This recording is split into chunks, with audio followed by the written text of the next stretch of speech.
Hello students, मैं जुगल Maheshwari welcome करता हूं अपने इस यूट्यूब प्लेटफॉर्म पर। तो लास्ट क्लास में क्या किया था अपन ने? 7.1 कंप्लीट कर ली थी, एग्जाम्पल 5 तक। 7.1 के डाउट करते हैं। अब पूछो डाउट, कौन सा डाउट है बेटा? 8 से पहले क्वेश्चन नंबर फर्स्ट में किसका डाउट है? फर्स्ट में किसका डाउट है? दामिनी थर्ड का था ना, फर्स्ट का थर्ड पार्ट है a comma B and minus A comma minus B. इन 2 पॉइंट्स के बीच की डिस्टेंस निकालनी है बेटा। कैसे निकालेंगे? ये p मान लो और ये q मान लो। तो p q डिस्टेंस का फॉर्मूला क्या होता है? रूट में x2 माइनस x1 का whole square plus y2 minus y1 का होल स्क्वायर। रूट में x2 कितना है? x2 माइनस a, तुम बोलो है ना, x2 कितना है? फिर ये माइनस x1 कितना है? a, बहुत बढ़िया, का स्क्वायर। y2 कितना है? माइनस b, माइनस y1 कितना है? b का स्क्वायर। अब बताओ, minus a minus minus 2a का स्क्वायर, माइनस b इसका स्क्वायर। तो रूट में 2 का स्क्वायर 4 और माइनस का स्क्वायर होता है प्लस, है ना। a का स्क्वायर a स्क्वायर पड़ा है, माइनस 2 का स्क्वायर प्लस 4 और b स्क्वायर। दोनों में कुछ कॉमन आ रहा है 4। अंदर क्या बचा? a स्क्वायर प्लस 4 का रूट कितना होता है? 2 और रूट में a स्क्वायर प्लस ये इसके डिस्टेंस आ गई ना, 2 पॉइंट्स के बीच की डिस्टेंस आ गई। नोट कर लो, ये कर लिया था तुमने? बहुत बढ़िया।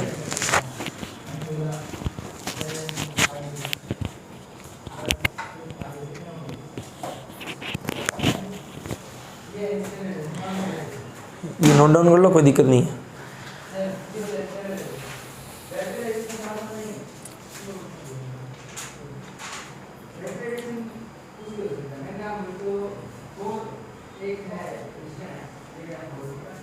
कितने क्वेश्चन किए हैं तूने?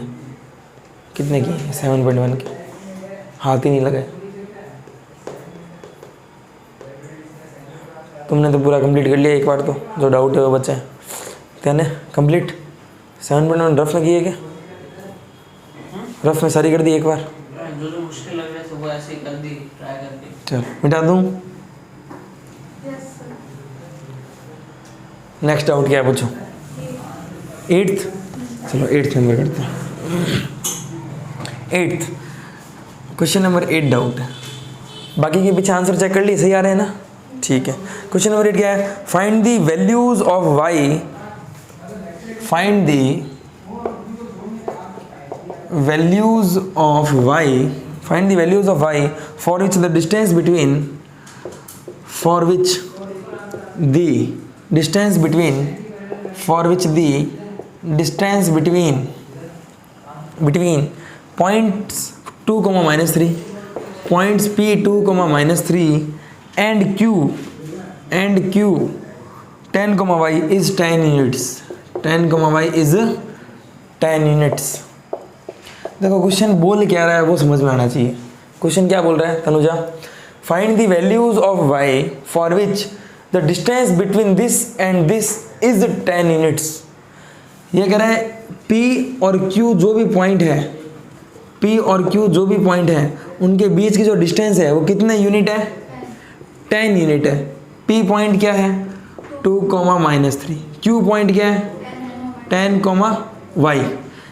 PQ के बीच की डिस्टेंस है 10, तो PQ के बीच की जो डिस्टेंस है वो है बेटा 10।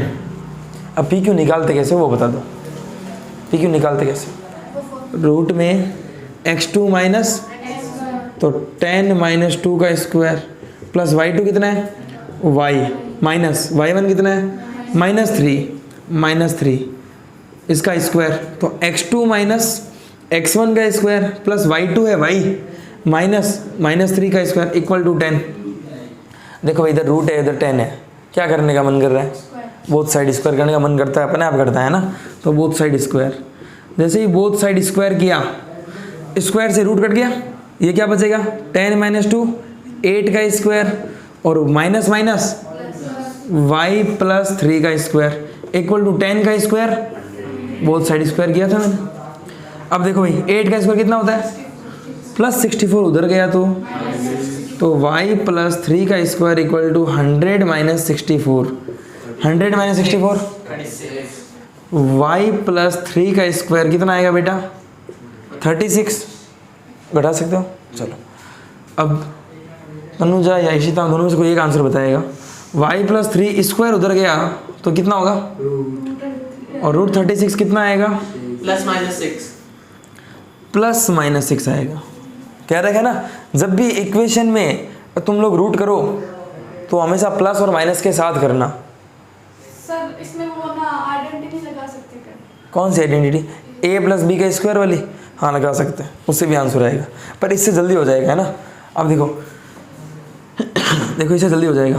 तो देखो y प्लस 3 एक बार प्लस 6 ले लो, और y प्लस 3 एक बार क्या ले लो माइनस 6, 6 माइनस 3 तो y आ गया 3, और प्लस 3 उधर गया तो माइनस 6 और माइनस 3 कितना आ गया, y आ गया माइनस 9। तो तुम्हें पॉइंट बताने हैं, तो q जो पॉइंट है वो या तो 10,3 होगा, 10, y है ना, तो या तो 10,3 होगा या 10, माइनस 9। तो q या तो 10,3 होगा, 10, माइनस 9 होगा। इसने कहा है कि find the values of y, तो y की 2 वैल्यूज आने वाली है, दिखती बात है, इसने पहले ही कह दिया। तो p और q ऐसे 2 पॉइंट जिनके बीच की डिस्टेंस 10 हो, तो एक पॉइंट है 2, माइनस 3 से लेकर 10,3 तक, सेकंड पॉइंट है 2, माइनस 3 से लेकर 10, माइनस 9। p से ये पॉइंट और ये पॉइंट, ये दोनों पॉइंट क्या है 10 यूनिट डिस्टेंस पर है। पूरा आ गया, उसको उतार लो कंप्लीट। हाँ दोनों सही है बेटा, ये देख 2 माइनस 10 माइनस 8 का स्क्वायर 64, और माइनस 3 माइनस 6 का स्क्वायर 36। दोनों पॉइंट सही है। हाँ दोनों पॉइंट सही है, दोनों सही पॉइंट है। हर क्वेश्चन में सही है नहीं वो थोड़ा एक बार चेक कर लेना, बाकी तुम्हारे 10th में तो सही आते हैं ना मोटा मोटी। भाई ये 10 माइनस 10 0 का स्क्वायर 0,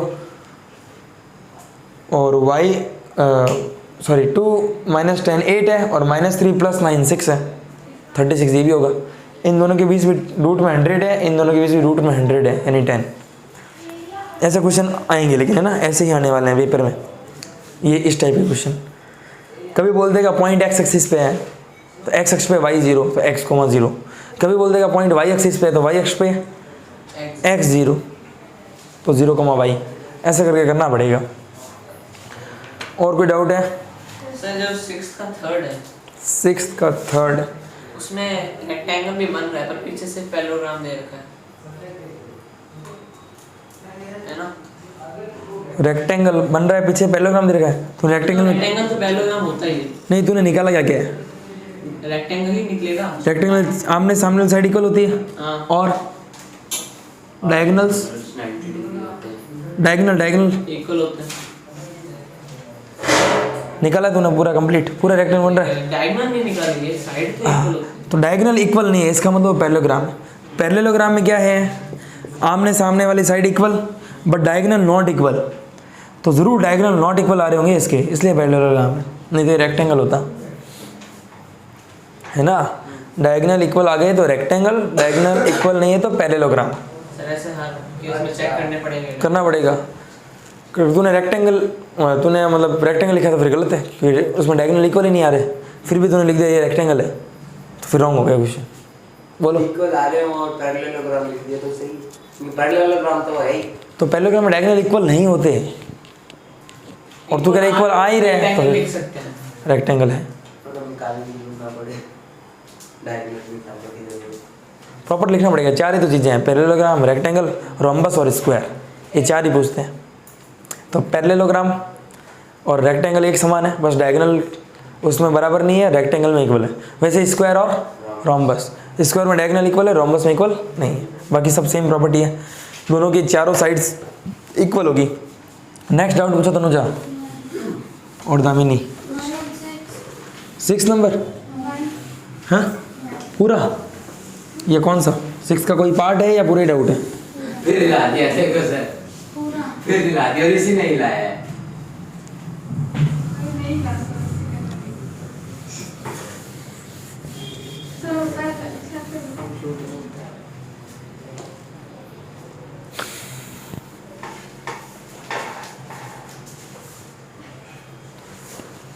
हाँ 6th नंबर करते हैं। Name the type of quadrilateral formed if any by the following points and give reason for your answer.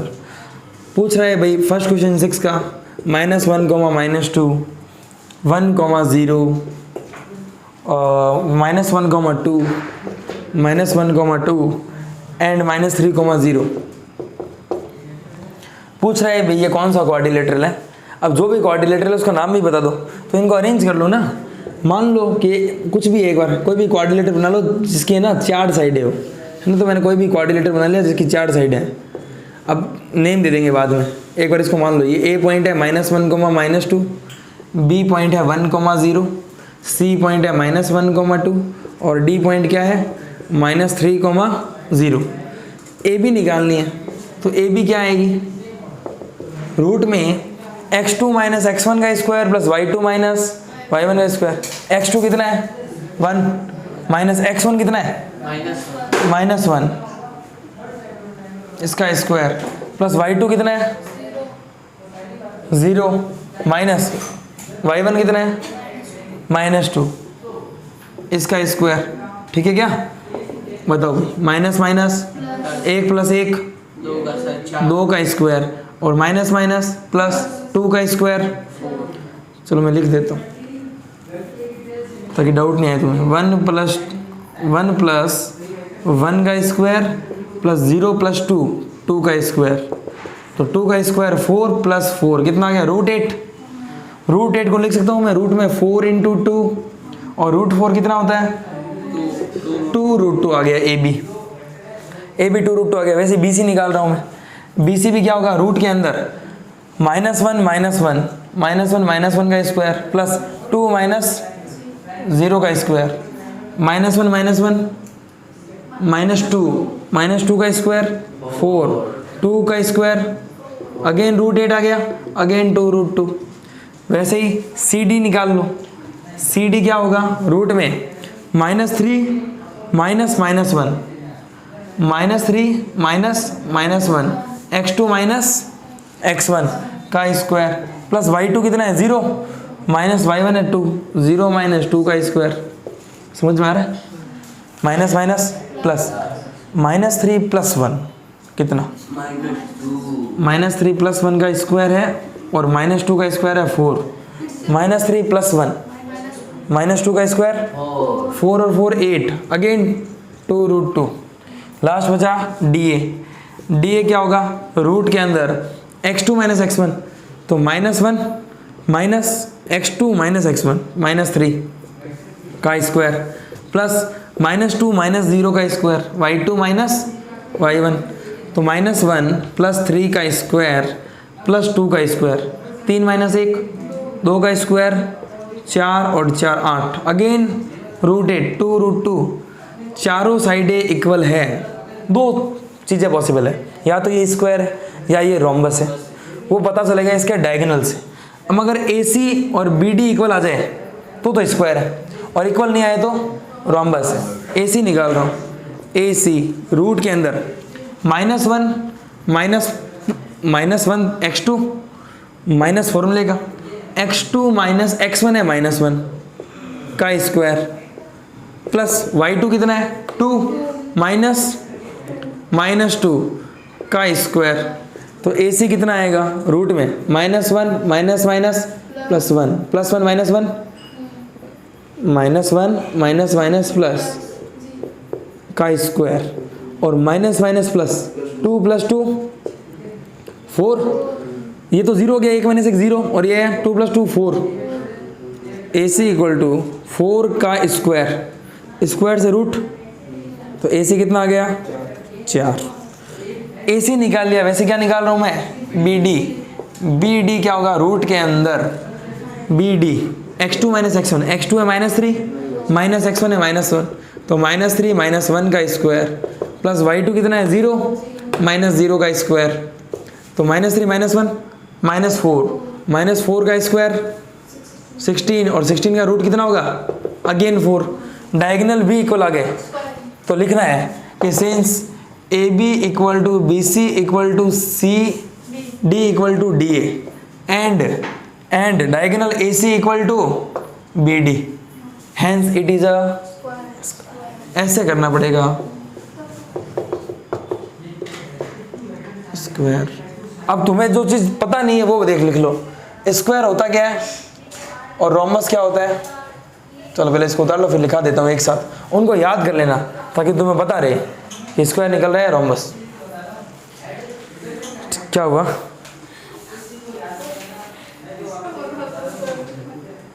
सीधा वेट, ये तुमने कर लिया था तनुजा, इशिता?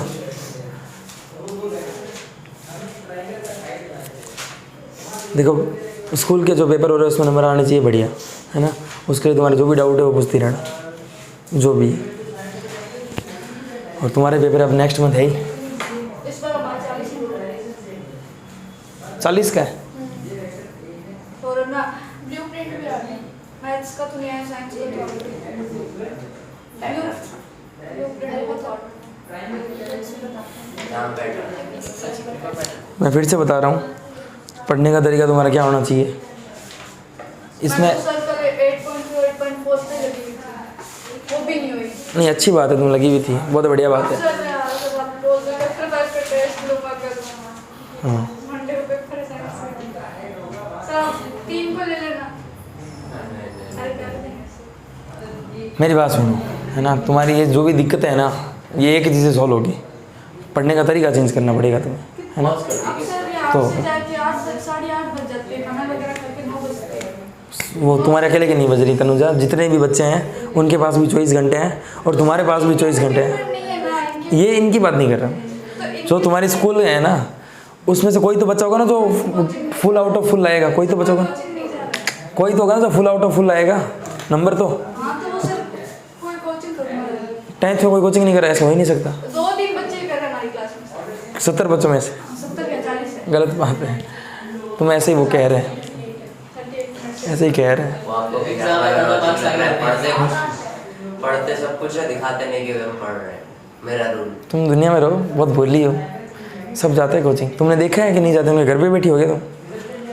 वाह सब देखते हैं प्रॉब्लम। वाह, जो खुद साइकिल से यहाँ नहीं आते थे। ऐसा नहीं है तनुजा, ठीक है ना। पैर दुखते।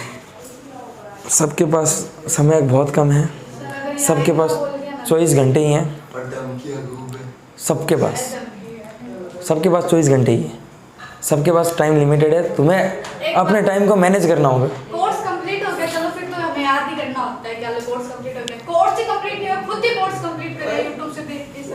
हां सर, वो उसका ये नॉट योर टाइप का एक शान और शान ना असाइनमेंट 5 वो भी एग्जाम आता है, पूरा प्लान ही बनाते रह जाते कि 1 घंटा ये पढ़ेंगे, 1 घंटा ये पढ़ेंगे और पढ़ते कुछ नहीं है। चलो दामिनी उतार लिया।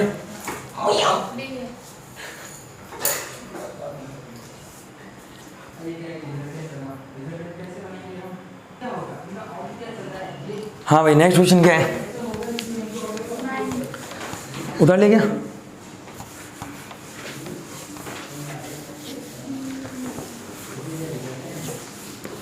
नाइन्थ तो करेंगे, पर सुनना मेरी बात को ध्यान से। जो भी तुम्हारा टाइम टेबल है, जो भी तुम्हें टाइम नहीं मिल रहा, मैं ये कह रहा हूँ रिवीजन है ना, जो भी चैप्टर हो रहा है, चाहे यहाँ हो चाहे स्कूल में हो, और जो तुम लोगों को समझ में आ रखा है उसका रिवीजन ज़रूर कर लेना। रिवीजन कैसे? अपने अभी तुम्हारा कौन सा है? 5th चैप्टर करवाया मैंने, कितने दिन लग गए 5th चैप्टर में? अंदाज 10 दिन लगे होंगे, 10 से ज़्यादा तो नहीं लगे होंगे। अब उस 10 दिन को कितने टाइम में तुम रिवीजन कर सकते हो? जो 10 दिन का मैंने पढ़ाया है, AP को कितने दिन में रिवीजन कर सकता है? 2 दिन में क्या? एक ही दिन में? एक ही दिन में।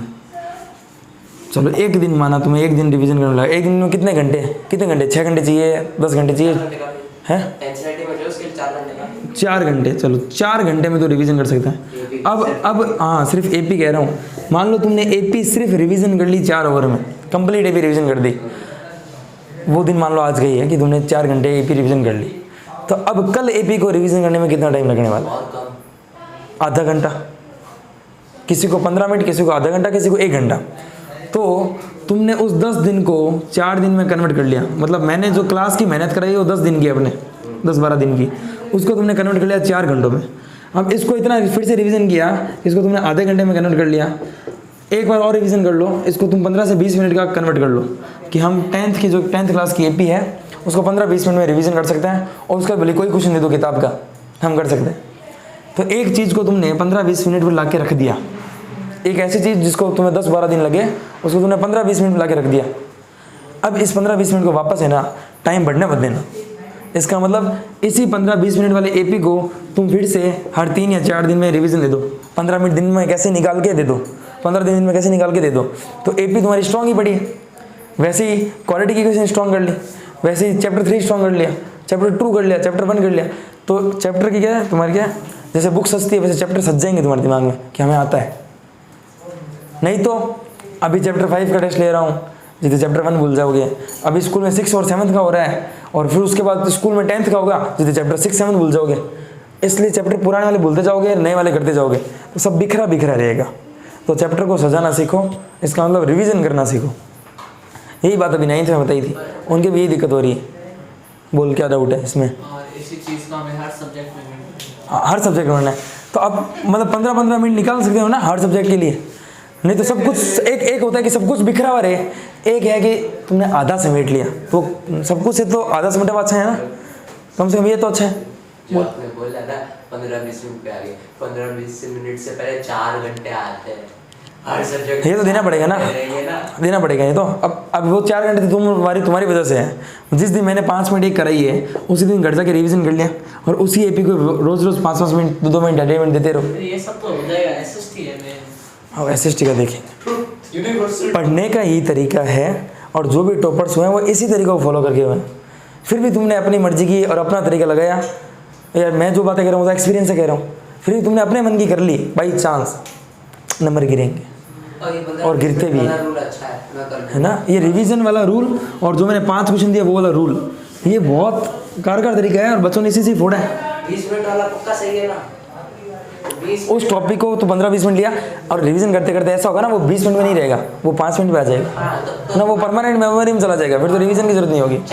एक सब्जेक्ट को मैं इतना रिवाइज कर चुका हूँ कि उसका पूरा सिलेबस ही मैं 20 मिनट में खत्म कर देता हूँ।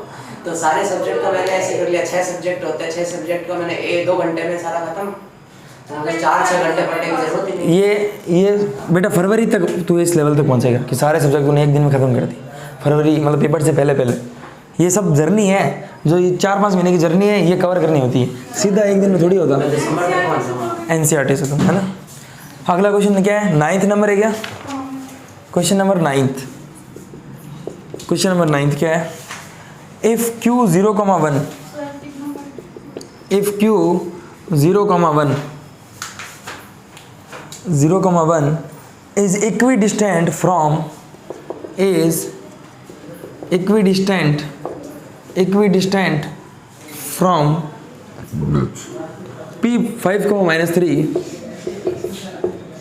P5, and R,6 and R(x,6) क्या हुआ? शांत रहो।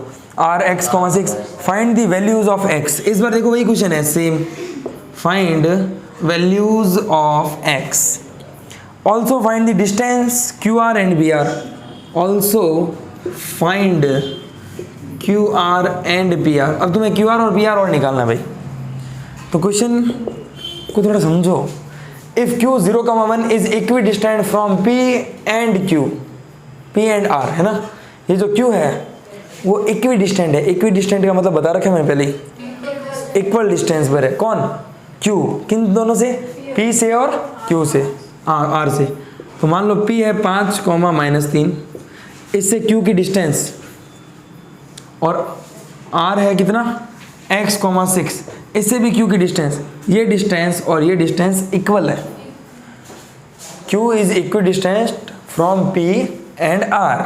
तो Q जो है वो P से और R से इक्वल डिस्टेंस पर है। हाँ, Q के पॉइंट दे रखे हैं 0,1, ठीक है क्या? इक्वल डिस्टेंस में इसका मतलब PQ किसके इक्वल है? QR के। तो PQ इक्वल है QR के, ठीक है। PQ निकालते हैं। PQ क्या होगा? रूट में x2 माइनस x1 का स्क्वायर, तो रूट में 5 माइनस 0 का स्क्वायर, 5 माइनस 0 का स्क्वायर, 0 माइनस 5 का स्क्वायर। एक ही बात है ना, x2 माइनस x1 करो चाहे x1 minus x2, answer same आने वाला है। तो 5 माइनस 0 का स्क्वायर प्लस माइनस 3 माइनस 1 का स्क्वायर, पकड़ पा रहे हो बात को? Yes sir. क्यू आर क्या है? x माइनस 0 का स्क्वायर, तो x माइनस 0 का स्क्वायर प्लस 6 माइनस 1 का स्क्वायर, 6 माइनस 1 का स्क्वायर। अब ध्यान दो, 5 माइनस 0 बेटा 5 का square 25 plus minus 3 minus 1 minus 4 का स्क्वायर 16 इक्वल टू x का square x square plus 6 minus 1 और 5 का स्क्वायर, नहीं 6 माइनस 1 प्लस 5 और 5 का स्क्वायर 25। सही है क्या? बोथ साइड क्या कर दूं? बोथ साइड स्क्वायर करने से एक फायदा है, हाँ रूट हट जाएंगे। 25 प्लस 16 कितने हो गए बोलो? 6 और 5 1, 11 का 1 पावर 1 2 और 1 3 है 41 equal to x square plus 25 plus 25 इधर गया तो 16 तो एक्स स्क्वायर क्या हुआ बेटा? किसको काटो? हाँ बोथ साइड स्क्वायर का तो रूट से स्क्वायर हट गया, मैंने लगाया ही नहीं तो काटो क्यों? अगर मैं लगाता फिर स्क्वायर लिखता तो ऐसे काटता है ना। हाँ वो एक ही बात है। 41 equal to x square plus 25, तो एक्स स्क्वायर की वैल्यू क्या आएगी? 41 माइनस 25 कितना बेटा? 16 आ गया। फिर से वही गलती कर रही हो, रूट 16 कितना आएगा? Plus minus 4। तो नहीं यहाँ पर भी लगाते हैं ना, कोई यहाँ पर भी लगाओ तो भी दिक्कत नहीं है, यहाँ लगाओ तो भी दिक्कत नहीं है। अब बताओ x आ गया प्लस 4 माइनस 4, x कहाँ है? ये रहा। तो r के कितने पॉइंट आ गए? 2 r आ गया, एक तो 4,6 और क्या आ गया? माइनस 4,6। भाई x की वैल्यू यही है 4 एंड माइनस 4, तो r के कोऑर्डिनेट क्या आएंगे? 4,6 एंड माइनस 4,6। दो वैल्यू पुट करने पड़ेगी। इसने पूछा क्या? Also find Q R and P R, तो दो वैल्यू पुट करनी पड़ेगी। अब तुम्हें if r equal to r के कोऑर्डिनेट क्या है? 4,6 ये है, तो तुम्हें बताना है क्यू आर और पी आर। क्यू आर क्या है? r मान लिया 4, कितना लिया है? 4। एक बार चेक कर लेते हैं चलो ना कि डिस्टेंस सेम आ रही कि नहीं आ रही, एक बार चेक कर लेते हैं। चेक कर, ये कितना आ रहा है? रूट 41 आ रहा है। P से Q की डिस्टेंस कितनी आ रही है? रूट 41। x की वैल्यू 4 रखो, 4 का स्क्वायर 16 प्लस 25 41, और x की वैल्यू माइनस 4 रखो, तो फिर भी ये 16 प्लस 25 41 ही होगा, मतलब दोनों वैल्यू लेनी पड़ेगी। तो r की वैल्यू 4,6 ली, तो फिर तुम्हें क्या बताना है? क्यू आर बताना है बेटा। तो क्यू आर कितना आएगा? रूट में 4 माइनस 0 का स्क्वायर, भाई ये मैंने ना x की जगह ना या 4 ले लिया, तो तुम्हें क्यू आर बताना है। तो क्यू आर कितना होगा? हाँ तो कहाँ थे अपन? 4,6 है, तो 4 माइनस 0 का स्क्वायर प्लस 6 माइनस 1 का स्क्वायर प्लस 6 माइनस 1 का स्क्वायर कितना आएगा? ये 4 का स्क्वायर 16 प्लस 6 माइनस 1 5 का स्क्वायर, ये आएगा रूट में 41 ही आना है। क्यू आर, अब पी आर निकाल रहा हूँ।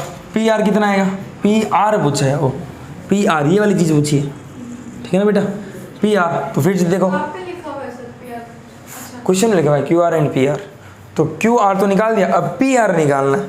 तो 4 माइनस 5 का स्क्वायर प्लस 6 माइनस 3, तो 6 प्लस 3 हो जाएगा, और 6 प्लस 3 हो जाएगा, 6 प्लस 3 का स्क्वायर 9 का स्क्वायर हो जाएगा। तो 4 माइनस 5 माइनस 1 का स्क्वायर 1 और 9 का स्क्वायर ये आएगा रूट 82। ये कब? जब r था प्लस 4। अब एक बार इसका केस और बनेगा क्या? If r equal to minus 4,6, फिर से तुम्हें क्यू आर निकालना है और फिर से क्या निकालना है? पी आर निकाल लोगे या करूं? ये केस सेकंड तुम लोग कर लेना। सेम आ रहे हैं अलग अलग? अगर सर अलग अलग आएंगे अगर देखो निकाल के देखो, सेम आ गया तो अच्छी बात है, अलग आए तो भी अच्छी बात है। तुम निकालना सीख रहे हो ना, निकाल लो बस। हाँ उतार लो।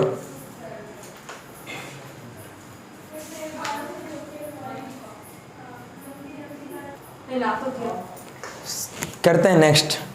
कौन सा डाउट है लास्ट? 10th एग्जाम्पल 4 जैसा है, तुम लोग ट्राई करना। और तो 10 तक ही क्वेश्चन है, 10 तक पहुंच गए हो। नहीं तो 10 से पहले क्या पता किसी का रह गया कोई डाउट, पूछो भाई। हाँ लास्ट इशिता, डाउट सारे मान लूँ कर लिया तुमने। टेस्ट लूँगा फिर होना चाहिए टेस्ट में। फर्स्ट एपी है। अरे तो इसके बाद तो होगा ना, कभी तो होगा। एपी में पूछ लो क्या? एपी में तो रुको है ना 1 मिनट। तो मैं एक टॉपिक पढ़ा दूँ आगे, एक नेक्स्ट अरे जो बहुत बड़ा है। या नेक्स्ट करूँ? बड़ा बड़ा कुछ नहीं, छोटा ही है वैसे। टाइम हो गया क्या? हाँ तभी तो बोलो, फिर समझ में नहीं आएगा, उसमें 2 है। चलो आज के लिए इतना ही करते हैं ना। Thank you.